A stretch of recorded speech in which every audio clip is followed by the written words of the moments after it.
1절부터 13절을 본문으로 말하는 선생님, 살아가는 선생님이라는 제목으로 함께 말씀의 은혜를 나누고자 합니다. 한 교사가 있었습니다. 학생들에게 늘 정직을 가르쳤습니다. 얘들아, 거짓말하면 안 돼. 약속은 반드시 지켜야 돼. 신뢰가 중요하단다.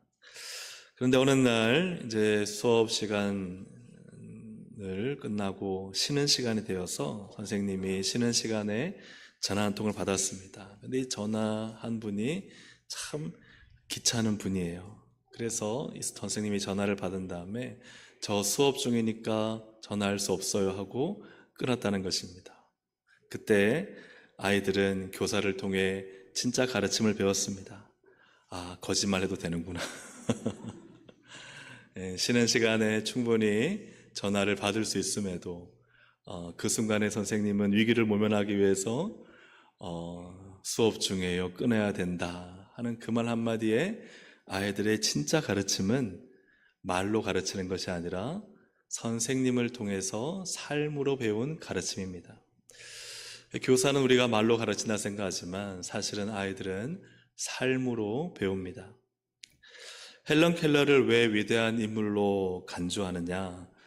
이 시청각 장애인으로서 1904년도에 지금의 하버드 대학교죠, 최초의 학사 학위를 받은 굉장한 여성 지성인입니다. 근데 그녀는 아시는 것처럼 보지도 못하고 듣지도 못하는 중증 장애인인데 이 대학을 졸업할 뿐만 아니라 사회운동가로서 아주 활발한 운동을 했습니다. 여성 참정권 운동, 노동자 인권보호, 인종차별 반대, 반전운동 등 사회개혁의 최전선에서 개혁의 목소리를 외쳤습니다.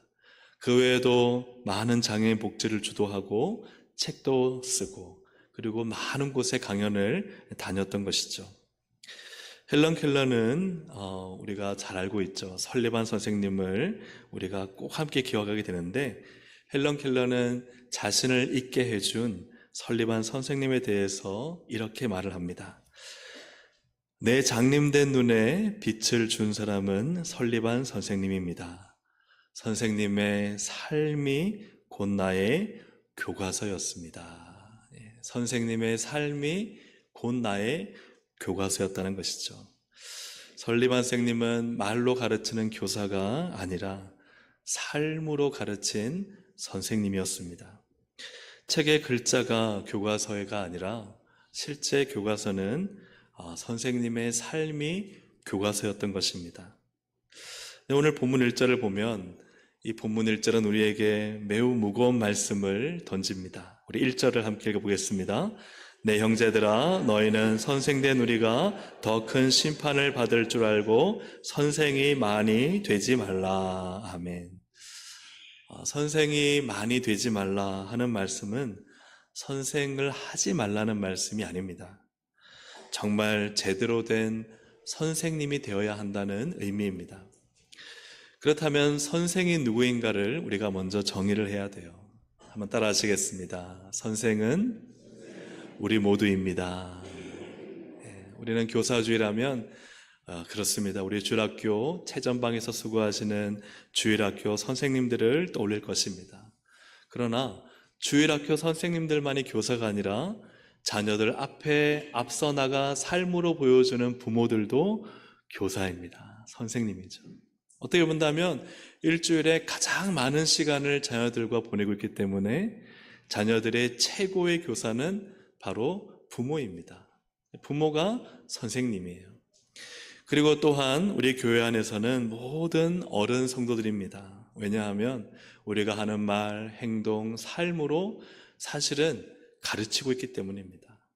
우리가 보여주는 모든 말과 행동과 삶이 사실은 다 교육이고 우리의 자녀들, 다음 세대를 지금 우리가 가르치고 있는 것입니다. 그래서 선생은 우리 모두입니다. 그러니 야고보 사도가 삶으로 가르치는 선생이 되라고 하는 것은 곧 정말 우리로 하여금 제대로 된 주일학교 교사가 되고 부모 교사가 되고 또 어른 성도 교사가 되라는 의미인 줄로 믿습니다. 그래서 우리가 다 선생이다 하는 것이죠. 오늘 말씀은 우리에게 첫 번째 이러한 가르침을 줍니다. 말로 가르치는 것은 실수가 많아 조심해야 합니다. 한번 같이 읽어볼까요? 말로 가르치는 것은 실수가 많아 조심해야 합니다. 선생이 많이 되지 말라 하고는 그 다음에 야고보 사도는 우리에게 무엇을 말씀하느냐?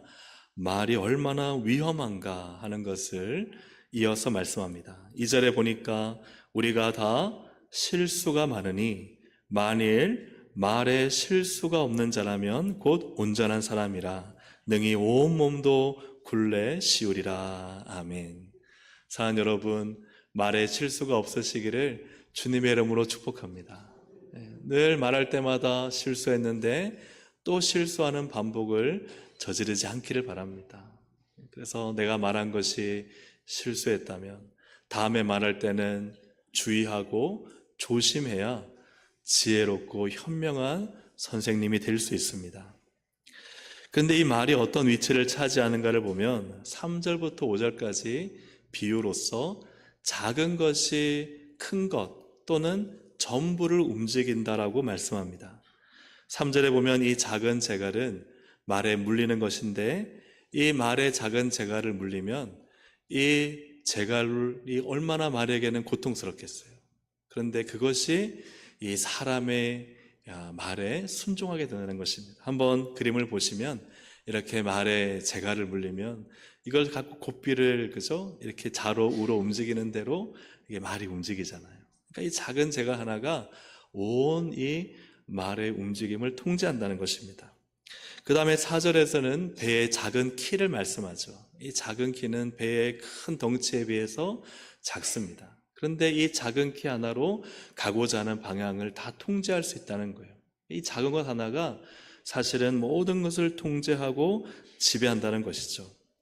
그리고 5절에 이 자랑하도다 하는 것은 헬라어로 과시하다, 큰 소리치다라는 의미도 있지만 이것은 엄청난 영향력을 행사한다는 것입니다. 우리 5절을 함께 읽어보겠습니다.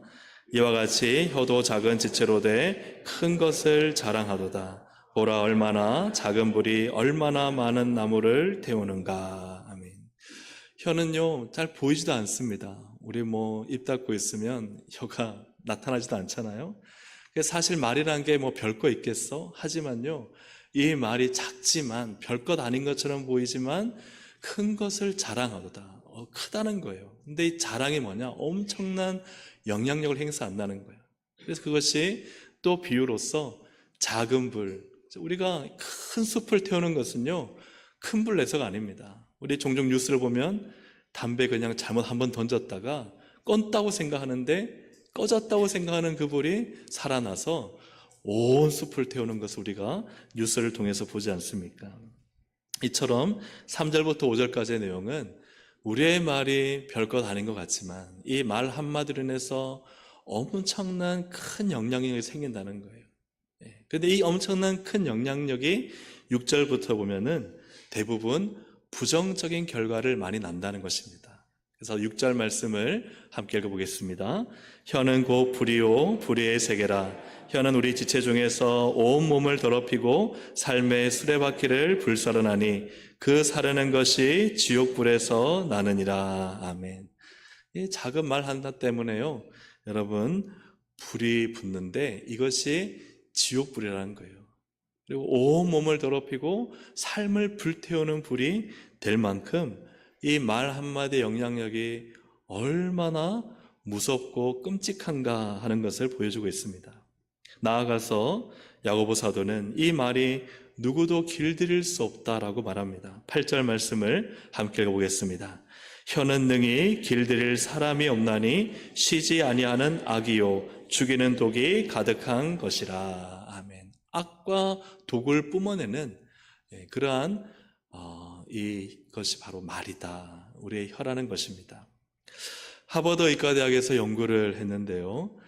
부모로부터 어렸을 때 언어 폭력을 받고 자란 이제 성인이 된 사람의 뇌를 분석을 했습니다.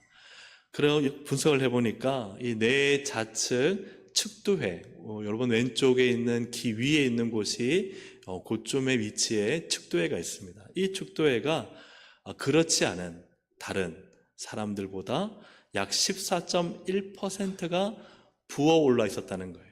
그러니까 어렸을 때부터 심한 언어폭력을 듣고 자란 상황에서 성인이 된 다음에 이 왼쪽에 한쪽이 부어 있는데, 이 축도의 역할이 뭐냐 하면 소리를 듣고 말을 이해하는 데 중요한 역할을 한다는 거예요. 이것이 의미하는 바는 어렸을 때부터 그 말을 들으면서 몸이 자연스럽게 반응하지 않고 심지어 그것을 받아들이는 내가 과부하가 걸리고 이상이 생기니까 그곳이 부어오른다는 거예요. 그러니 이러한 성인들을 조사해 보니까 다른 사람의 말을 잘 듣지를 못해요. 또 말의 뜻을 잘 이해하지를 못해요. 대화 내용을 잘 파악하지를 못해요. 그래서 소통에 어려움이 생기는 경우가 많다는 것을 발견했습니다. 또 이 하버드 의과대학에서 또 한 가지 더 조사를 했는데, 심각한 언어적 상처를 입은 성인들을 조사해 보니까 그들이 평균적으로 우울증이 2배 이상 걸릴 확률이 많고, 불안장애 및 과민성이 서너 배 증가해서 매우 신경이 예민하고 불안하다는 거예요. 그리고 현실 세계를 살지 못하고 계속해서 이 정신적인 어려움을 겪는 경우가 10배나 많다는 이 연구 결과가 나왔습니다. 이 언어로 인한 상처, 말로 인한 폭력이 얼마나 무서운가 하는 것을 보여주고 있는 것이죠. 우리가 보통 이 말이 코브라의 맹독보다 더 강한 독을 가지고 있다고 말합니다. 그래서 이런 말이 있죠. 칼에 베인 상처는 시간이 지나면 아물지만 말에 베인 상처는 평생 마음에서 피를 흘린다. 여러분, 상처나고요, 그때는 아프지만 이 육신의 상처는 좀 지나면요 그냥 흔적만 있을 뿐입니다. 때로는 흔적이 사라질 때도 있어요. 요즘은 워낙 의학기술이 발전해서 이 성형을 하면요 거의 흉터가 사라져 버립니다. 언제 상처받은지도 기억 잘 안 나요. 그때 그랬나? 그런데요, 말에 베인 상처는 평생 마음에서 피를 흘리게끔 만드는 엄청난 상처요, 또 엄청난 악과 독이 가득한 것, 그것이 바로 우리의 말 때문에 일어난다는 것입니다. 그러므로 말로 가르치기에 선생이 늘 주의하고 조심하라고 야고보 사도가 말하고 있는 것입니다. 우리 주일학교 선생님 된 교사들, 또 선생님 된 부모들, 또 선생님 된 우리 어른 성도들이 하는 말, 그 말이, 즉 나의 말이 어떠한지를 잘 살펴보고, 내 말이 누군가를 평생 괴롭히고 아프게 만드는, 피를 흘리게 만드는 말이 아니라 누군가를 고치고 살리는 그러한 말이 되기를 주님의 이름으로 축복합니다. 그래서 맹독의 말을 뿜지 말고, 한번 따라 하시겠습니다. 맹독의 말을 뿜지 말고 양약의 말로 치료하라. 여러분의 말이 다른 사람을 살리고 고치는, 위로하고 힘을 주는 양약의 말이 되시기를 주님의 이름으로 축복합니다. 그래서 기도해야 돼요. 우리 예수의 이름으로 내 안에 맹독을 뿜는 말은 떠나갈 지어다. 사랑하는 여러분, 하나님 앞에 우리가 좋은 선생님이 되게 해서 말의 영향력이 얼마나 무서운지를 실감하고, 내 한마디 한마디 말에 완전한 말이 될 수 있도록 여러분, 자기의 입을 단속하고 혀를 다스리고 말을 양약의 말로 하시기를 주의 이름으로 축복합니다. 오늘 말씀이 가르치는 두 번째는 이것입니다. 삶이 가르친 말을 증명할 때 참 가르침입니다. 여러분, 내가 말을 가지고 많은 사람들을 가르치는 것보다 더 중요한 것은 삶이 그 가르침을 증명하는 것입니다. 오늘 9절부터 12절의 내용은 말과 삶이 다르지 않아야 함을 우리에게 강조하고 있습니다. 우리 9절부터 10절까지를 함께 읽어보겠습니다. 이것으로 우리가 주 아버지를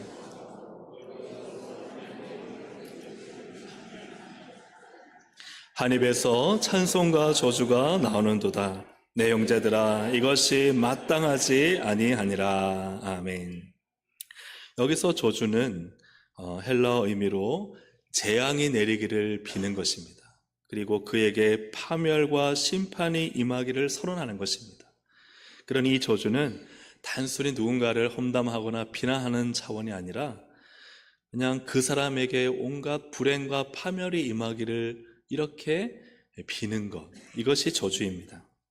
그러니 9절부터 10절을 보면 한 입술로 하나님을 찬송하고 하나님 앞에 신앙 고백했는데 그 입술로 또 누군가를 향해 파멸과 심판과 저주를 선언한다는 것은 있을 수 없다는 것입니다. 그리고 나아가서 11절에는 단물과 쓴물을 함께 내는 셈이 있느냐? 없다는 것이죠. 셈은 반드시 단물이 나면 단물만 나와야 됩니다.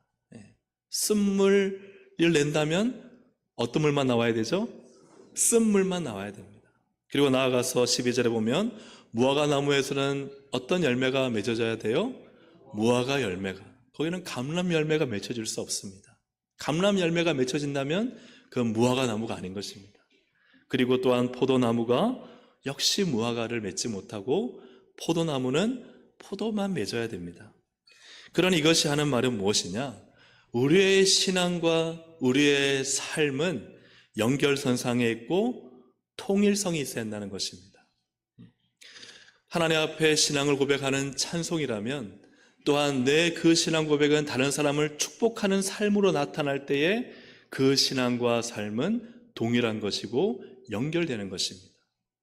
한쪽에서 하나님을 찬양하는 신앙 고백을 아주 멋들어지게 해놓고는 돌아서서는 누군가를 저주하고 누군가를 향해서 악한 말을 한다면 그는 사실은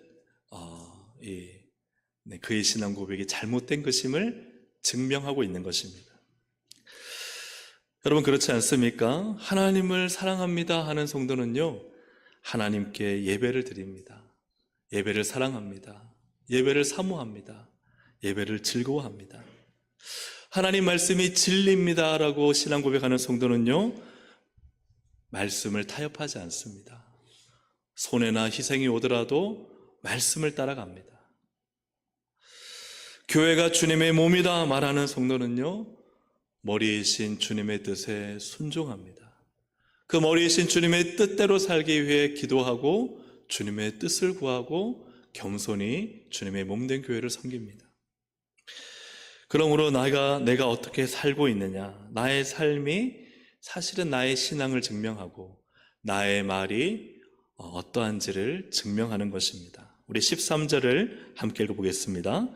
너희 중에 지혜와 총명이 있는 자가 누구냐? 그는 선행으로 말미암아 지혜의 온유함으로 그 행함을 보일지니라. 아멘. 행함을 보일지니라. 거룩한 성품, 지혜의 온유함이라는 거룩한 성품과 선행, 즉 행함이 담긴 나의 삶, 그 나의 삶이 나의 말이 진짜임을 증명하고 나의 신앙이 참됨을 증명한다는 것입니다. 말한 대로 사는 선생, 말한 대로 살려고 몸부림치는 선생이야말로 참 선생이요 진짜 선생이라는 사실입니다. 왜 청년들이 교회를 떠나는가? 요즘 시대의 청년들이 고등학교만 졸업하면 많이들 떠나간다고 합니다. 그것을 심각하게 여겨서 조사를 해봤어요. 왜 청년들이 교회를 떠나는가? 청년들뿐만이 사실은 아니지 않습니까?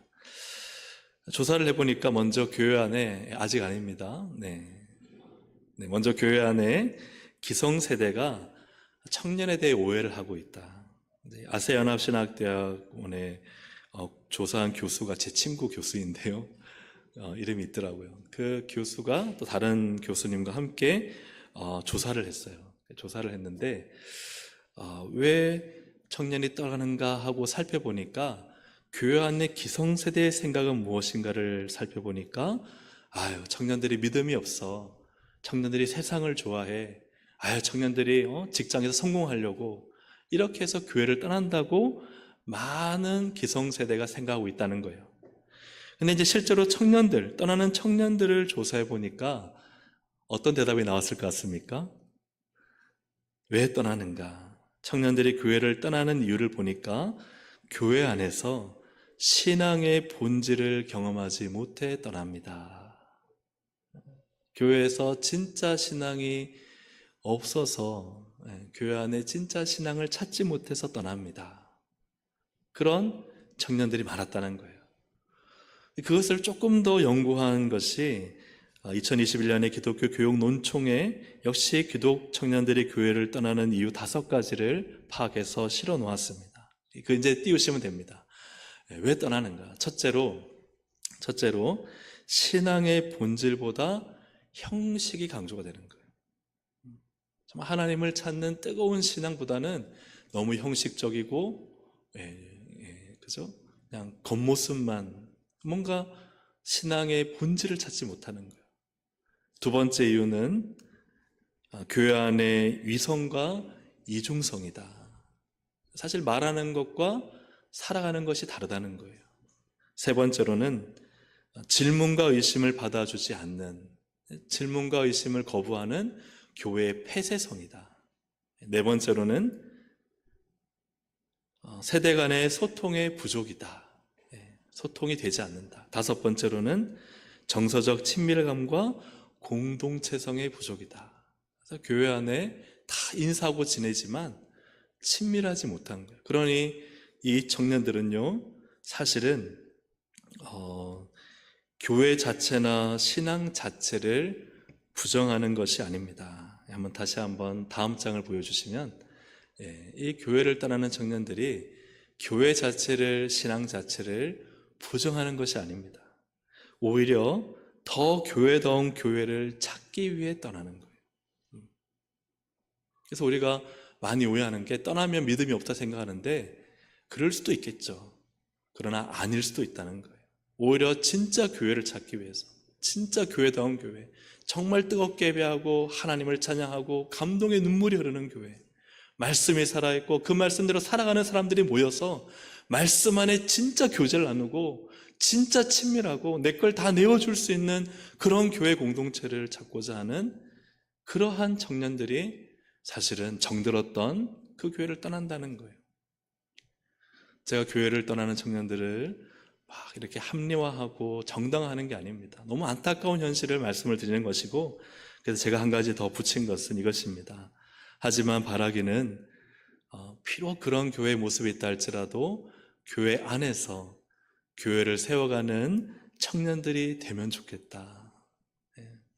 할렐루야, 아멘. 우리도 기성세대 이 점을 깨닫고 우린 개혁주의잖아요. 개혁과 갱신을 해야 되고, 그리고 청년들도 떠나는 것만이 능사가 아니라 하나님이 세우신 교회 안에서 그 교회를 개혁하고 갱신하는 일을 함께 나가는 것이 주님의 선하신 뜻이 아닐까, 저는 그렇게 생각을 합니다. 말하는 선생, 오늘 말씀의 제목이 말하는 선생님, 살아가는 선생님. 여러분, 말하는 선생입니까? 살아가는 선생입니까? 나는 말하는 주일학교 교사인가? 살아가는 주일학교 교사인가? 나는 말하는 부모인가? 나는 살아가는 부모인가? 나는 말하는 어른 성도인가? 아니면 나는 살아가는 어른 성도인가?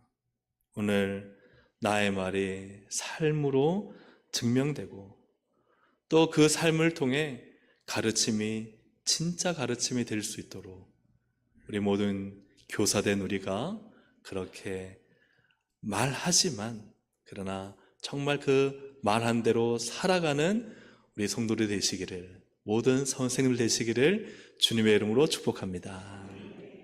그러므로 마지막으로 가장 강력한 영향력, 가장 강력한 가르침은 무엇일까? 그것은 바로 살아가는 삶이다. 한번 같이 한번 읽어보겠습니다. 시작. 가장 강력한 영향력, 가장 강력한 가르침은 살아가는 삶입니다. 아멘. 앞에 있는 것처럼 말하는 것은 엄청난 영향력이 있잖아요. 그래서 제가 하나 입에 물렸는데 온 말이 통제를 받고, 배의 그 작은 키 하나가 그 큰 배를 움직이는 것, 작은 불씨가 그 큰 산의 불을 일으키는 것처럼 말은 영향력이 있습니다. 그러나 그보다 더 크고 가장 강력한 영향력이자 가르침은 무엇인가? 살아가는 것이다.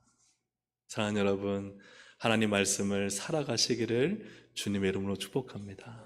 부모가 말씀을 살아가면 자녀는 말씀을 살아갑니다. 우리 주일학교 교사들이 말씀을 살아가면 얼마나 그 말에 힘이 있겠습니까? 왜요? 그 말이 말씀, 삶을 통해 증명이 됐잖아요. 기도하는 교사는 학생들에게 기도하라 말할 수 있어요. 예배에 감격이 있는 교사는요, 학생들에게 예배를 막 축 처져 있으면 답답해요. 얘들아, 예배가 얼마나 좋은 건데. 왜요? 본인이 살아가고 있으니까요. 사랑하는 여러분, 살아가는 교사가 되시기를 주의 이름으로 축복합니다. 우리 어린 성들이 다음 셀 걱정하는데요, 우리가 살아가면 됩니다. 말씀을 살아가고 진리를 살아가고 성령님과 함께 살아가면 여러분, 우리 교회는 다음 세대에 걱정 없을 줄로 믿습니다. 문제는 말이 아니라 살아가는 것입니다. 예수님께서는 그 당대뿐만 아니라 우리에게도 지금 경고의 권면을 주십니다. 마태복음 23장 1절부터 5절 상반절까지를 함께 읽어보겠습니다.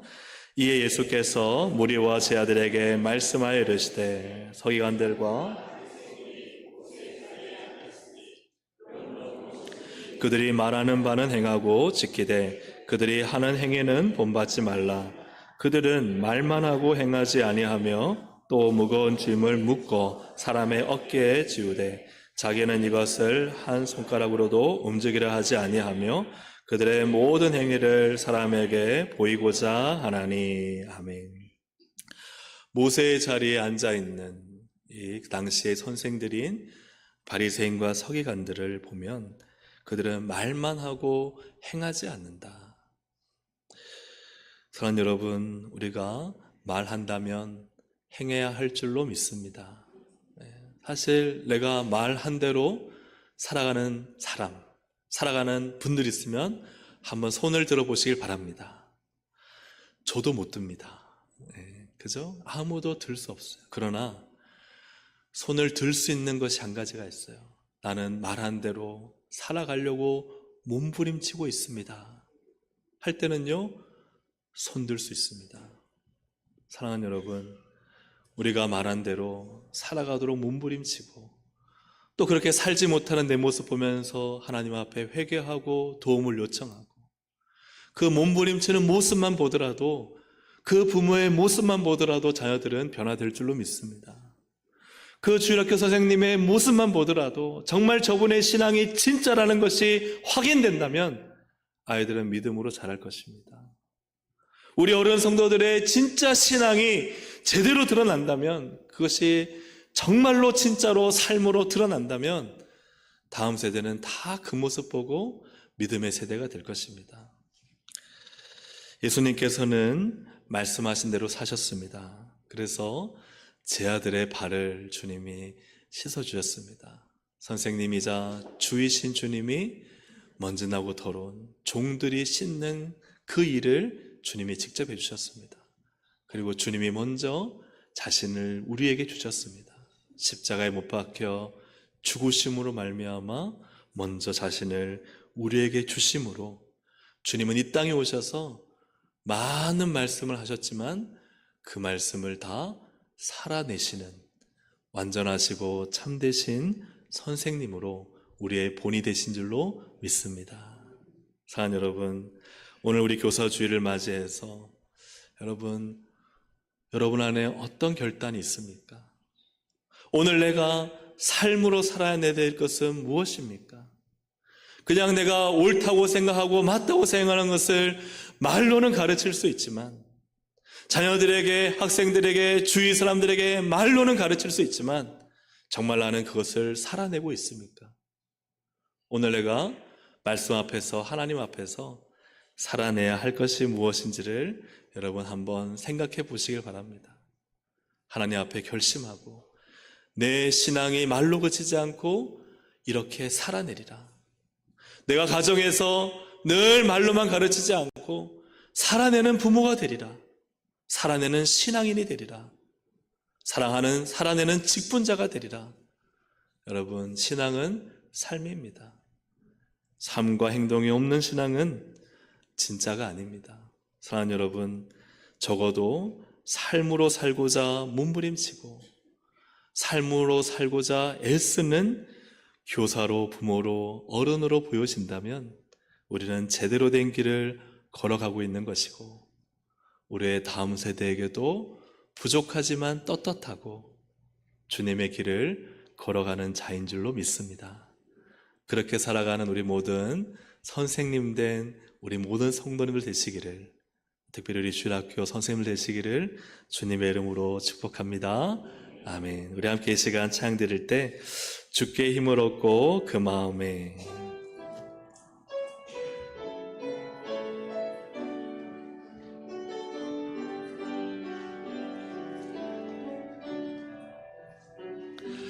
주께 힘을 얻고 그 마음에 시온의 대로가 있는 그대는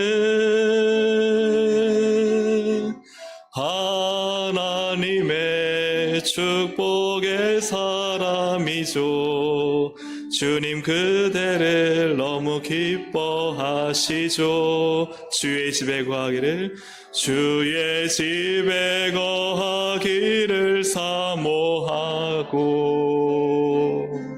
주를 항상 찬송하는 그대는 하나님의 축복의 사람이죠. 주님 그대를 너무 사랑하시죠. 그대 섬김은 아름다운 찬송, 그대 선신은 이로운 기도, 그대가 밟는 땅 어디에서라도 주님의 이름 높아질 거예요. 네, 이 찬양을 한 번 더 부를 텐데요. 사실 우리가 선생이 된다는 것에 대한 엄중함과 무거움을 들었지 않습니까? 근데 저는 참 1절을 보면서 선생이 많이 되지 말라 한 그 말씀이 참 선생으로 살아갈 수밖에 없는 우리에게 참 힘들고 어려운 말씀입니다. 그러나 분명한 것은 그 길이, 그 어렵고 힘든 선생의 길이 내가 살아내야만 하는 그 선생의 삶이 힘들고 어려울지라도 그것은 주님 앞에 복된 길이고 영광스러운 길이고 주님이 기뻐하시는 길인 줄로 믿습니다. 그래서 우리 부모들이 살아내는 거 힘들잖아요. 그래도 영광스러운 길입니다. 우리 주일학교 선생님들 힘들죠. 우리 말씀 들으면요, 너무 힘들죠. 그래도 하나님께서 힘을 주시고 그 길을 살아내게 하실 줄로 믿습니다. 우리가 함께 이 시간 다시 한번 좀 주님 내게 또 힘을 주셔서, 나는 부족하고 살아낼 힘이 없지만 주님이 또 내게 힘을 주셔서 말씀을 살아내게 하시고 또 그것을 통해서 다음 세대 자녀들을 세울 수 있는, 또 우리 교회를 세워갈 수 있는 그런 삶을 살게 해주시도록 하는 그런 마음을 가지고 우리 함께 다시 찬양 드리겠습니다. 힘을 얻고 그 마음에 시온에 데려가 있는 그대는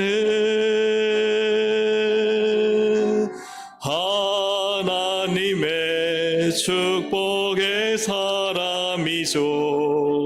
주님 그대를 너무 기뻐하시죠. 주의 집에 거하기를 사모하고 주를 항상 찬송하는 그대는 하나님의 축복의 사람이죠. 그대를 너무 사랑하시죠. 그대 섬김의 아름다운 전하시는 향기로운 기도 그대가 바른 땅 어디에서라도 주님의 이름 높아 우리 두 팔을 옆으로 향해서 축복하겠습니다. 그대 섬김은 아름다운 찬송 우리 선생들의 충성은 그대 충성은 향기로운 기도 그대가 바른 땅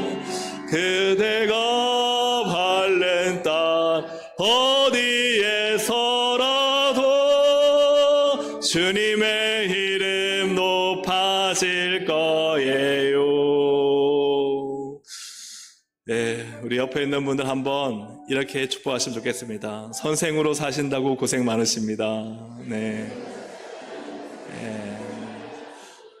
우리 한 번 더 축복하실 때 살아내는 선생님 되시기를 축복합니다. 우리 함께 이 시간 기도하실 때 우리 주일학교 안에서 또 우리 가정 안에서 우리 교회 안에서 살아내는 선생님 내가 말한 것대로 살려고 몸부림치고 나는 못하니까 너희가 해 라는 게 아니라 나는 못했지만 한번 해볼게 너희도 같이 하자 아빠 엄마가 실패했어 그래 다시 해보려고 해 선생님도 이렇게 신앙이 주저앉을 때가 있었어 그래도 지금 다시 몸부림치며 일어나려고 지금 애쓰고 있어 너희도 나를 위해 기도해 주지 않겠니? 그게 진짜 교육이 아니겠습니까? 살아내는 삶 오늘 함께 기도할 때 우리 주일학교 선생님들 우리 부모 선생님들 우리 모든 어른 선생님들이 말이 아니라 살아내는 것이 가장 강력하고 가장 영향력 있는 가르침이 될 수 있도록 그렇게 하나님 나를 써주십시오. 우리 주여 한번 부르고 함께 기도하시겠습니다. 주여 하나님 아버지 감사합니다. 하나님 내가 살아내지 못하는 말은 다 허공을 치는 메아리일 뿐이요 거짓과 위선일 뿐임을 고백합니다. 하나님 내가 한 말에 책임을 지고 내가 한 말을 살아내기 위해서 몸부림치는 그러한 우리 선생과 부모와 우리 성도들 되기를 간절히 바라고 원합니다. 하나님 아버지 우리 교회가 정말 진짜 삶과 말이 일치가 되게 하시고 말한 대로 살고자 몸부림치는 하나님 그러한 우리 선생들 될 수 있도록 인도하셔서 하나님 우리가 말 한마디라도 참 엄중하게 신중하게 할 수 있도록 인도하시고 하나님 그 말보다 더 중요한 살아내는 삶이 하나님 내 안에서 하나님 참 복되게 일어날 수 있도록 인도하셔서 우리의 자녀들 우리의 다음 세대들을 아름답게 믿음으로 세워갈 수 있고 바른 성품으로 세워가고 하나님 교회를 사랑하고 교회를 더욱 섬기는 자녀들로 세워갈 수 있도록 하나님 우리를 사용하여 주시기를 간절히 바라고 원합니다. 하나님의 크신 은혜와 사랑이 우리 선생된 모든 우리에게 지혜를 주시고 하나님 삶을 주시고 행함이 있게 하여 주셔서 날마다 변화되고 달라지고 새로워지고 성숙해져가고 성장하는 교회 그러한 우리 가정 될 수 있도록 하나님 인도하여 주시기를 원하오니 하나님 은혜 베풀어 주시고 성령님 주장하여 주시옵소서. 하나님 아버지 가장 최고의 영향력 있는 가르침은 삶인 줄로 믿습니다. 신앙은 말이 아니라 신앙은 삶입니다. 내가 제대로 말하고 옳게 가르친다고 그것은 나의 신앙이 아니라 정말 내가 그 말씀을 살아낼 때에 참 신앙이요 신앙인인 줄로 믿습니다. 말하기 전에 신중하게 하시고 말을 했다면 그렇게 살아가게 하여 주옵소서. 맹독의 말을 내뿜지 않게 하시고 양약의 말로 치유하는 삶이 되게 하여 주시옵소서. 우리 모두가 선생으로 부름받았으나 야고보 사도를 통해서 주님이 말씀하시는 것은 선생이 많이 되지 말라. 주님, 이 말씀은 선생이 되지 말라는 것이 아니라 정말 이 시대에 제대로 된 선한 행함으로 삶을 살아내는 선생이 필요하다는 말씀인 줄로 믿습니다. 우리 안에 참된 스승, 참된 믿음의 어른들이 일어나게 하여 주셔서 다음 세대, 후세대가 다 바라보고 따라갈 수 있는 교회를 떠나기보다 많은 이들을 교회로 이끌고 올 수 있는 그러한 참 스승, 참 선생, 참 어른, 진짜 성도가 더욱 세워질 수 있도록 삶을 살아내는 성도들로 넘쳐나게 하여 주시옵소서. 우리 가정에서도 부모들이 말로 훈육하고 가르치기보다 삶이 자녀들에게 가르침입니다. 내가 정리하면 자녀들도 정리하고, 부모가 성경책을 읽으면 자녀들도 성경책을 읽고, 부모가 하나님께 무릎을 꿇으면 자녀들도 하나님께 무릎을 꿇습니다. 부모가 교회를 사랑하면 자녀들도 교회를 사랑합니다. 삶을 살아내는 부모가 되게 하시고 삶을 살아내는 교회가 되도록 하나님 저희 교회를 사용하시고 은혜를 더하여 주옵소서. 예수 그리스도의 이름으로 기도합니다. 아멘.